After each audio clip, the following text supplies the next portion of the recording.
विरोधी मिथ्या नास्तिक। उस जंग के बारे में मत सोचो जो तुम जीत नहीं सकते कभी, क्योंकि उस जंग का नतीजा सिर्फ तुम्हारी शर्मिंदगी होगी और कुछ नहीं। আপনি শুনছেন আওয়াজে হক বাংলা, সাথে আমি আমির হক রাজি। আজ আমি আলোচনা করব আস্তিক ও নাস্তিকদের চিন্তাধারা এবং তাদের যুক্তি সম্বন্ধে।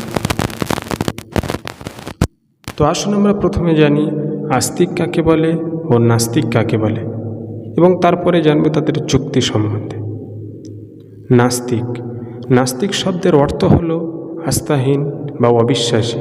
পরিভাষায় বলা হয় যারা মহান স্রষ্টাকে অস্বীকার করে এবং তারা একথা বলে যে পৃথিবীর কোনো সৃষ্টিকর্তা নেই, পৃথিবী সৃষ্টি হয়েছে বিগ ব্যাং অর্থাৎ এক মহাবিস্ফোরণ দ্বারা, এবং এই পৃথিবীর মধ্যে যা কিছু সৃষ্টিজীব দেখা যাচ্ছে তা এভলিউশন অর্থাৎ বিবর্তন প্রক্রিয়ার মাধ্যমে সৃষ্টি হয়েছে।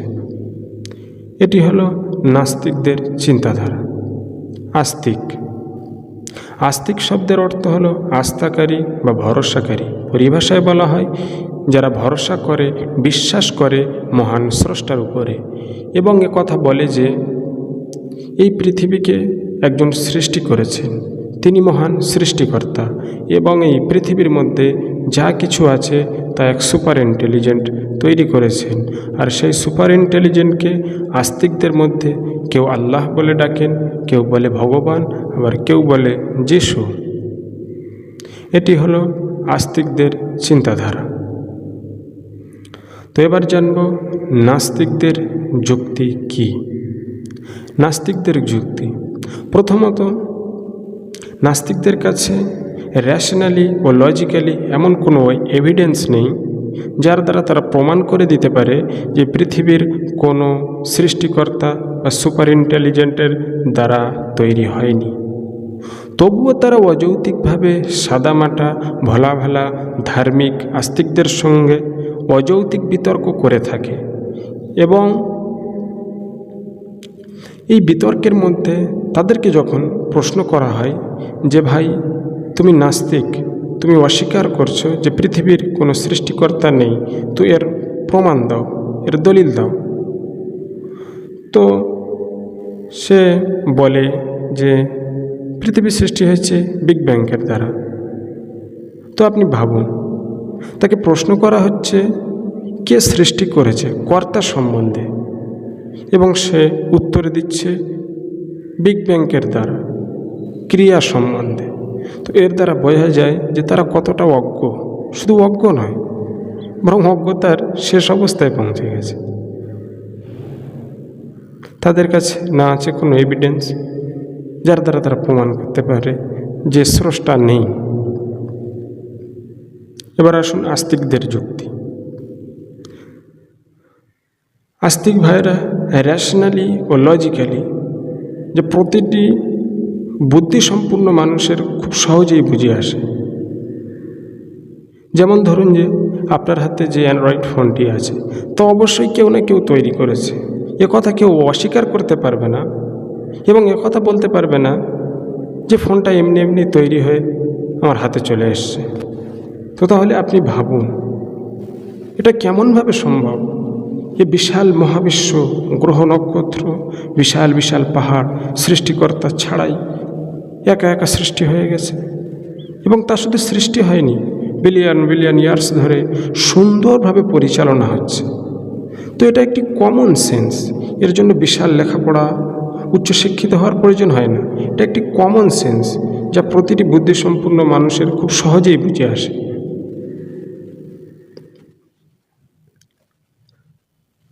তো যখন আস্তিক ভাইয়েরা এই যুক্তি স্থাপন করে নাস্তিকদের সামনে, তো নাস্তিক ভাইয়েরা একেবারেই মূর্খতার শীর্ষদর্শে পৌঁছে গিয়ে প্রশ্ন করে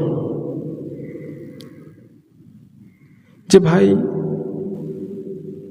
আস্তিক, তোমরা বলছো যে পৃথিবীতে যা কিছু আছে তাকেও একজন সৃষ্টি করেছে, তিনি সুপার ইন্টেলিজেন্ট, তাহলে তাকে কে সৃষ্টি করেছে? এ কথা যখন বলে তো সাদামাটা ভোলা ভালা নম্র ভদ্র আস্তিক ভাইরা চুপ করে থাকে।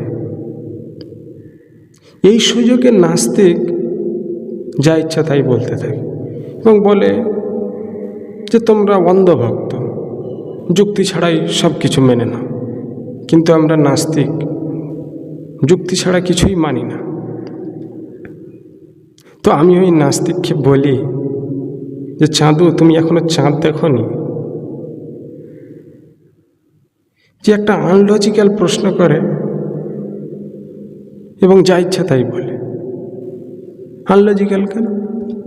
কারণ এই প্রশ্নটা এমন, যেমন জিজ্ঞাসা করা হয় যে মোরগ কয়টা ডিম দিয়েছে, এবং কাউকে যদি জিজ্ঞাসা করা হয় যে ভাই তোমার ষাঁড় গরু দিনে কতটা দুধ দেয়,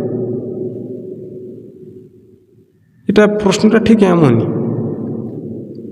তো এই নাস্তিককে যখন বলা হয় তখন নাস্তিক আবার ঘুরিয়ে প্রশ্ন করে যে এটা কেন আনলজিক্যাল? এটা তো লজিক্যাল। বর্তমান সময়ে ট্রান্সজেন্ডারের মাধ্যমে নারী পুরুষ হচ্ছে, পুরুষ নারী হচ্ছে, পুরুষরাও বাচ্চা জন্ম দিচ্ছে, তো এটা একটা লজিক্যাল ব্যাপার। তো এই কথাটা শুনে খুব একটা হাস্যকর ব্যাপার, এটা হাসি লেগে যায়। তো আমি বললাম ভাই ঠিক আছে, যে এটা লজিক্যাল, তো ঠিক আছে আমাদের উত্তরে শোনো। এর একটি নয় বরং দুইটি উত্তর দিচ্ছি। যে প্রশ্ন করলে স্রষ্টাকে কে সৃষ্টি করেছে, এর একটি নয় দুইটি উত্তর। প্রথম উত্তর, স্রষ্টা। স্রষ্টাকে আবারও যদি কেউ সৃষ্টি করে তাহলে স্রষ্টা কিভাবে হলো? সে তো সৃষ্টি হয়ে গেল। তো প্রশ্ন করলেন আপনি স্রষ্টাকে কে সৃষ্টি করেছে। স্রষ্টাকে যদি কেউ সৃষ্টি করে থাকে তো সে স্রষ্টা কেমনভাবে হলো? সে তো সৃষ্টি হয়ে গেল। তো এই প্রশ্নটা ঠিক এমনই আনলজিক্যাল, মোরগের ডিম পাড়া এবং ষাঁড়ের দুধ দেওয়ার নেয়। দ্বিতীয় উত্তর, পৃথিবীতে আমরা যা কিছু দেখতে পাই সব কিছু লিমিটেড, সীমাবদ্ধ, এবং যত শক্তিশালী জিনিস আছে সব কিছুই লিমিটেড, তাদের শক্তি লিমিটেড। চাই আপনি পৃথিবীর যত শক্তিশালী জিনিস নেন না কেন, অবশ্যই লিমিটেড। তো লিমিটেডের জন্য আনলিমিটেড থাকা অপরিহার্য। কারণ লিমিটেডকে আমরা লিমিটেড এই জন্য বলেছি কারণ আমাদের ব্রেন এটা স্বীকার করে যে একটি আনলিমিটেড শক্তি আছে। যেমন ধরুন আপনার কাছে যে ফোনটি আছে যদি 4G হয়ে থাকে তো 5Gর তুলনায় 4G ফোনটি ক্ষমতা কম, আর 5G ফোনটি 4Gর তুলনায় ক্ষমতা বেশি। এই ক্ষমতা বেশি কম আমরা কিভাবে যাচ করলাম, কিভাবে বুঝতে পারলাম?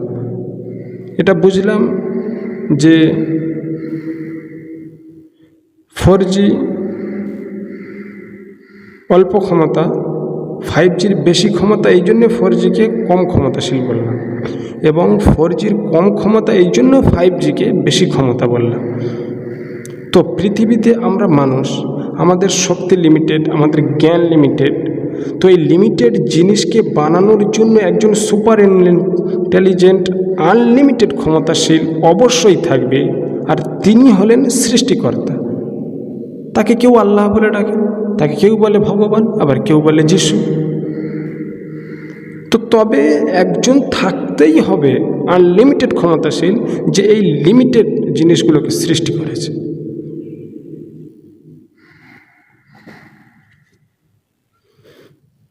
তো এ পর্যন্ত আস্তিক ও নাস্তিকদের চিন্তাধারা ও যুক্তি সম্বন্ধে জানলেন। আরেকটি বিশেষ জিনিস যেটি সাধারণত আপনারা সোশ্যাল মিডিয়ার মাধ্যমে যখন আস্তিক ও নাস্তিকদের বিতর্ক শোনেন তখন নাস্তিকরা বারবার বিজ্ঞানের পিছনে গিয়ে লুকোতে চায় এবং কথা বলে যে আমরা বিজ্ঞানকে মানি। ধর্মের সঙ্গে ডিবেট হচ্ছে এবং সে বলছে আমি বিজ্ঞানকে মানি, ধর্মকে মানি না। তো চলুন আমরা জানি বিজ্ঞান কি বলছে ধর্ম সম্বন্ধে।